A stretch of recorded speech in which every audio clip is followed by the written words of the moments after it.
እና ተለያይተዋል ኦፊሻሊ እኔ ያረጋግጥኩላችሁ ነው ምክንያቱም አንዳንድ ሰዎች ሉል ምንድነው የተፈጠረው እውነታውን ነገር ምናምን እያላችሁ ነበር ምንም እዚህ ጋር ዲቴል የተለያዩበትን ነገር እንተላተሉ ይችላልላችሁ ግን በቃ ተለያይተዋል ከዚህ በኋላ በቪዲዮ አይመጡም ማለት ነው በምንም ነገር አይመጡም በቪዲዮ አብሮም ላታያቸው ብዙ ነገርም ላሰሙት ይችላልላችሁ ሄሉና ያብ ተለያይተዋል አንድ ላቀቀም ብያለሁ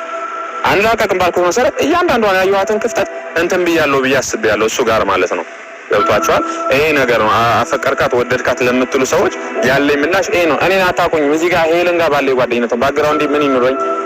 እዚህ ጋር አሁንም ይፋም አላረግም እኔ እናንተ እንደዛ እስከማስደብደብ ደረጃ የደረስከው እንዲህ ልትለያዩ ነው ወይ ብዬ ጠየቅኩት የሚገርማችሁና ያው አንዳንዴ ፈጣሪ ካልፈቀደው አይሆንም ማለት ሄሉንም አውርቻት ነበረ እሷም እንደዛ አይነት ምላሽ ነው የሰጠችኝ ከዚህ በዚህ ልክ ቅናት ምን አስፈለገ 3 አመት ያወቃችኋት ያለያ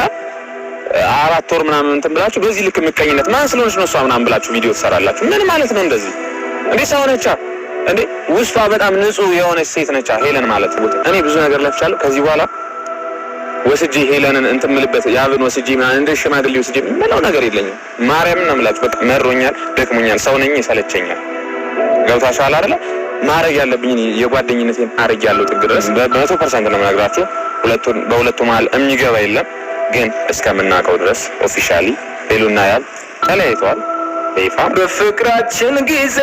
ባንድ ላይ እውነት ግን አለፈልኝ ብለሽ እስኪገርምሽ ድረስ ያየው ማልፍ የመሰለሽ ቀን ሁሉ አልፎ ፈጣሪ በህይወትሽ ላይ ትልቅ ነገር አላደረገልሽም ያ ሁሉ ነገር ያደረገልሽ ፈጣሪ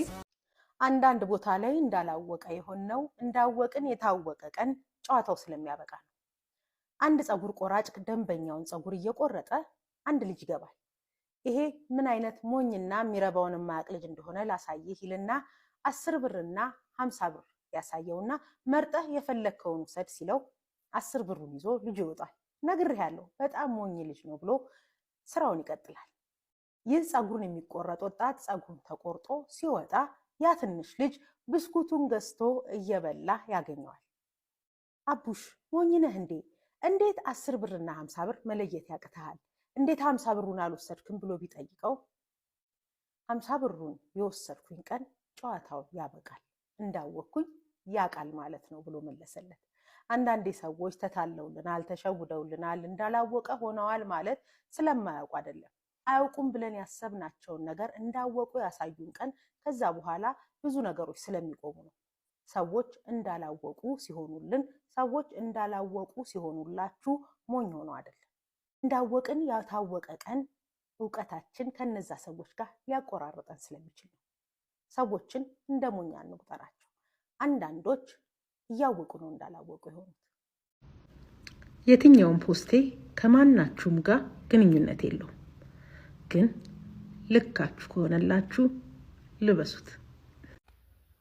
የዛሬ መልእክት ለሴቶች ስሙኝማ ልብስ ልትገዙ ገበያ ስትሄዱ ልብስ በተለያየ ደረጃ ይሸጣል ገበያ ላይ ሸራ ተነጥፎ እንደዛም ሱቅ ላይ እዛ ሸራ ተለጥፎ በሚሸጥበት ቦታ ብዙ ሰው ይገዛዋል ሰውም ይበዛበታል ምክንያቱም ርካሽ ስለሆነ እዛ ሱቁ ቦታ ስትሄዱ ግን ሰውም አይበዛበትም ልብሱም በጣም ውድ ነው አንድ ልብስ እንኳን ለመግዛት ብዙ ብር ይጠይቃል ያንን ብዙ ብር አውጥታችሁ የገዛችሁትን ልብስ ሰው ራሱ ዋው ያምራል ውድ ነው ይሉሻል ያንን ርካሹ ግን አንቺ ራሱ ይሄንን ከርካሽ ከሰልባጅ ቦታ ነው የገዛሁት ያለሽ አይሽ ልዩነቱን አንቺም ካለ ቦታሽ ስትገኝ ከማይመጥኑሽ ሰዎች ጋር ስትይ ርካሽ ትሆኛለሽ ሀይ ላለሽ ሁሉ ሀይ የኔ ውድ የኔ ቆንጆ ላለሽ ሁሉ ወይ አቤት ብለሽ የምትመልሺ ከሆነ ለትንሽ ለትልቁ መሳለቂያ ትሆኛለሽ ራስሽን ስታከብሪ ሰዎችን ስታከብሪ ለራስሽ የተለየ ቦታ ሲኖርሽ ራስሽ ስትከባከቢ ግን ውድ ትሆኛለሽ የትኛውም ወንድ ልጅ ደግሞ ጥሩ ፍጎ ያገኛትን ሴት ነው እንዳያጣ የሚፈልገው እንጂ በቀላሉ ያገኛትን በቀላሉ ሊተዋት ይችላል ስለዚህ ነው ራስሽን ጠብቂ ራስሽን ተንከባከቢ ውድ እንደሆንሽ ወቂ ሐሳቤን አንድ በጣም መውዳት አባባል አለች የማይደንን ስናክም የማይሞትን እንገላለን ይባላል በርግጥ አባባል አይደለም ይሄ እውነት ነው አንዳንድ ነገሮች ላይ ቁርጠን መተው ሲገባን እንደማይሆን ያወቅንም ጭምር ብዙ እንታገላለን እና በጣም በመዘግየታችን ትንሽ ብንጥር የሚስተካከለው ተስፋ ያለ በነገራችን ላይ ላንተ በደንብ የሚጨነቁልህ በደንብ ተንከባከባቸው ለቃሪዎቹ ግን ሰላም ታበ በነገራችን ላይ እናንተኛን የምታሸማቅቁን አይነት ሰዎች አይደላችሁም እኮ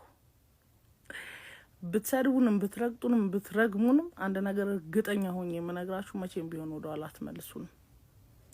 ኑሩልን፣ ብርታቶቻችን ናችሁ።